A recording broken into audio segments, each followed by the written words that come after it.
नतमस्तकी होऊन ज्यावेळेस मी या कार्यात या चोपडामास मध्ये पहिला पाऊल टाकला आणि कुठेतरी माझ्या डोक्यावर जो ओझ खांद्यावर आल्याचा मला दिलासा लागला. कारण मी येताच बाहेर वाचलं, मी कर्जमुक्त होणारच. खरंच वेल एज्युकेटेड MA झालेला माझा नवरा जर मला 412 दिवसाचं सौभाग्य देऊन जर आत्महत्या करत असेल तर काय उपयोग नाही माझा लग्न करून, एका शेतकरीचे लग्न करून, एका शेतकरी माणसाच्या पोटी जन्म घेऊन. काय मी तर आधी एक आत्महत्या करत शेतकऱ्याची पत्नी म्हणूनच नाही तर या तमामाच्या पॉझिटिव्ह या लोकांसमोर त्यांची मुलगी म्हणून, कोणाची बहीण म्हणून माझं मनोगत व्यक्त करते. मी आज 25 महिन्याच्या मुलाच्या एका तरुणा 28 वर्षाच्या एका तरुण आत्महत्याग्रस्त शेतकऱ्याची पत्नीच नाही तर 25 महिन्याचा माझा लहान मुलगा त्याची आई म्हणून, माझ्या 45 वर्षाच्या कॅन्सरग्रस्त सासूची सून म्हणून, माझ्या 56 वर्षाच्या म्हाताऱ्या सासऱ्याची सून म्हणून, ज्या बहिणीच्या दिवाळीच्या भावाचा एकुलता एक भाऊ आज 40 वर्षाचा भाऊ आत्महत्या करतोय, त्या बहिणीची ननस वहिनी म्हणून बोलते. खरोखरच कुठं आहे महाराष्ट्र माझा? एकेकाळी जय जवान जय किसान अशा म्हणणारे या महाराष्ट्र कुठं आहे? कुठं आहे सत्ताधारी पक्ष? महाराष्ट्र भारत हा कृषीप्रधान देश आहे. कुठं आहे कृषीप्रधान देश? मी माझ्या कमी वयात मी या सत्ताधारी पक्षांना, या राज्यकर्त्यांना विचारायचा, कारण मी 412 दिवसाचं सौभाग्य बघून आज या परिस्थितीत साधते की कुठंतरी म्हटलं जातं जय जवान जय किसान. शेतकरी आत्महत्या करतोय. 28 वर्षाचा सुशिक्षित उच्च सुशिक्षित पदवी घेऊन जो मुलगा आत्महत्या करतोय, कुठं आहे महाराष्ट्र? 3 एकर शेती, त्याच्यात कॅन्सरग्रस्त सासू, 56 वर्षाचे म्हातारे सासरे, 25 वर्षाचा मुलगा, ही महागाई, अवकाळी पाऊस, त्यात कोरडवाहू शेती. तुम्हीच सांगा आता. मी सरकारला माझ्या विचारू इच्छिते, आता सरकारने तुम्हाला सांगायचं, तुम्ही शिवसैनिकांनी, शिवसेनेसारखा पक्षाने मला साथ देऊ, आपण हे मी कर्जमुक्त होणारच. हे कुठेतरी नुसतं माझ्या डोक्यावरचं ओझं खांद्यावर न ठेवता आपण हे जमिनीवर ठेवण्याचं धाडस कार्य शिवसेना कार्याध्यक्ष व इतर सगळ्या शिवसैनिकांनी घेतलंय, याचा मला खरोखरच आनंद वाटतोय. सांगायचंय मला, जय जवान जय किसान अशा नारा लावणारा या महाराष्ट्राबद्दल कुठेतरी बोललं जातंय. कुठेतरी एक पाऊस बाहेर काढला. माझ्यासारख्या 22 वर्षाच्या या तरुण विद्येला समाज कोणत्या दृष्टिकोनातून बघतोय? जे लोक कुठेतरी लढताय महाराष्ट्रासाठी, त्या लोकांच्या बायकांबद्दल, त्यांच्या मुलींबद्दल काय बोलतंय हे सरकार? कुठेतरी एक आमदार म्हणतोय जय जवान, ते लोक त्यांच्या आपल्या देशाची रक्षा करताय आणि त्यांच्या बाजूला सत्ताधाऱ्यांवर आमदार म्हणतोय, ते लोक देशावर तर लढताय आणि त्या लोकांबद्दल, त्यांच्या बायकांबद्दल सरकार म्हणतोय. एक आमदार मध्ये म्हणतोय की त्यांच्या बाई गरीब अंतर होता. कुठं आहे महाराष्ट्र माझा? कुठं आहे? कोणाजवळ माहिती माझी देतात सरकारला?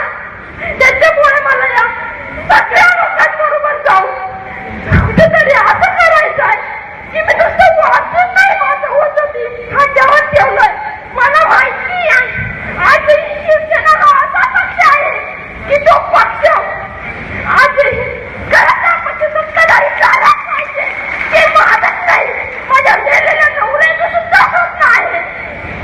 जर पाण्यात पाहिलं तर माझा 25 महिन्याचा मुलगा जर पुन्हा 25 वर्षाचा झाला, आज माझी वय 22 वर्ष आहे, पुन्हा 30 वर्षात माझी वय 42 वर्ष होईल. सांगा, जर पुन्हा माझ्या 22 महिन्याच्या मुला 25 महिन्याच्या मुलाला 15 लाख रुपये कर्ज असेल, मला माझी कॅन्सर कसं सासू सांभाळायची, मला माझा म्हातारा सासरा सांभाळायचा आहे, मग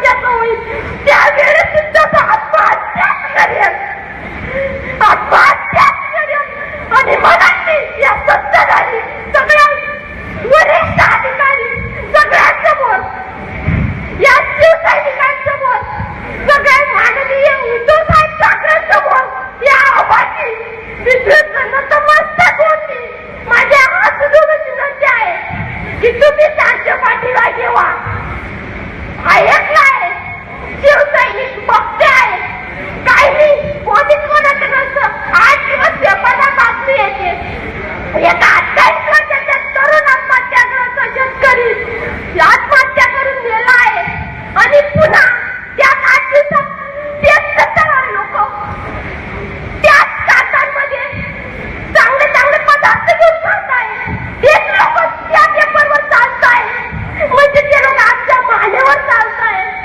सांगायचं आता मी या सरकारला एकच प्रश्न विचारते, जर माझं कर्जमुक्त झालं नाही, आज माझ्या फळ आहे, आज माझ्या शिवसेनेसारखा पक्ष माझ्या बरोबर आहे, म्हणून मला आज लढायची उभारी आहे.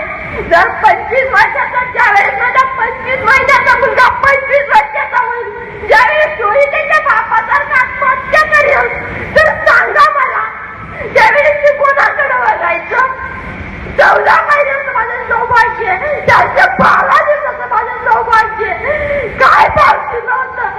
आता प्रश्न लोक मला विचारता, मी ज्याही वेळेस माझ्या बरोबर जाणाऱ्या मुली वाटते त्यावेळेस वाटतंय की नाही कुठेतरी एकेकाळी मनात विचार येतो, आपण त्यांच्यासारखं मारायचं, 25 महिन्याच्या मुलालाही मारायचं, म्हातारे सासू सासरे त्यांनाही नाही, हे जगाला म्हणून काय म्हणून माझं मन मला प्रश्न विचारतं, माझं मन मला भेडसावतं.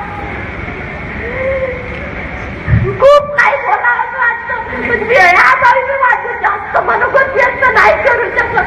जर ठरवलं, आजही माझी 22व्या वर्षात मी आजही ठरवलं तरी मी 12 वाक्यात जास्त मोठं पुस्तक लिहू शकते. आज कुठं आहे महाराष्ट्र? सैरासारख्या पिक्चरांना किती कमाई होते, या स्वच्छ भारत अभियानाच्या अंतर्गत किती पैसा खर्च होता, मग माझ्यासारख्या तरुण किती कन्नाच्या या भारतात असतील, या महाराष्ट्रात असतील, तुम्ही सांगायचं किती असतील. मी सरकारला प्रश्न विचारली की किती असतील माझ्यासारख्या कन्नाने नका, प्लीज माझ्यासारख्या एकाही मुलीला अशी वेळ आणू नका किंवा आता. आणि माननीय उद्धव साहेब ठाकरे आणि आपल्या सगळ्या लोकांसमोर आजही विनंती करते, माझ्या या अवघाई विषयाच्या माता तुमच्या पुढे ठेवते. नका माझ्यासारख्या दुसऱ्या कल्याणीवर वेळ देऊ, माझ्यात लढायची हिंमत आहे. मी आज माझ्या 25 महिन्याच्या मुलामध्ये बरोबर स्वप्न माझे आहे, माझं स्वप्न मोडकळीत आणू नका.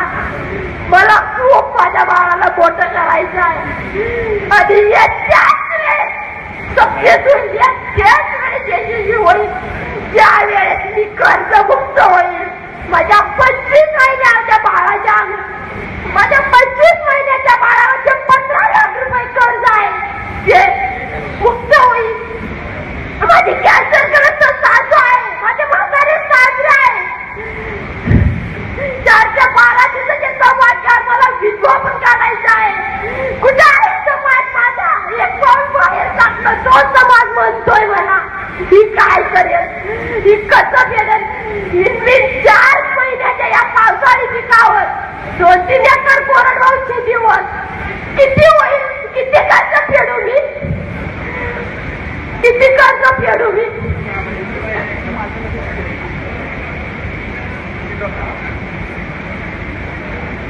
म्हणून मी सगळ्यांना सांगू इच्छिते की आता नाही माझ्यासारखी वेळ कोणत्याही मुलीवर नका आणून देऊ. म्हणून माझा उद्धव साहेब ठाकरे आणि आपल्या पूर्ण शिवसेनेचा असा एक पक्ष आहे की तो पक्ष आजही माझी दखल घेतो आहे, आजही मला विचारतो आहे की तुझी सासू कशी आहे ताई, तू कशी आहे ताई.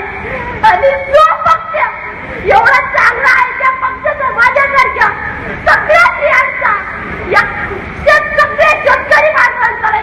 आणि मी ईश्वरच्याने आधी प्रार्थना करते की हा पक्ष इतका नावारूपाला होईल, इतका मोठा होईल, इतका मोठा होईल की सगळे लोक एकेकाळी कर्जमुक्त होत. गेल्या 25 वर्षात जे झालं नाही ते एवढ्या 25 महिन्यात होईल असं मी माझ्या मनाला उभारी देते आणि माझे 2 शब्द संपवते. चुकून माझ्याकडनं जे कोणाचं बोललं गेलं असेल पण त्याच्यासाठी माफ करा.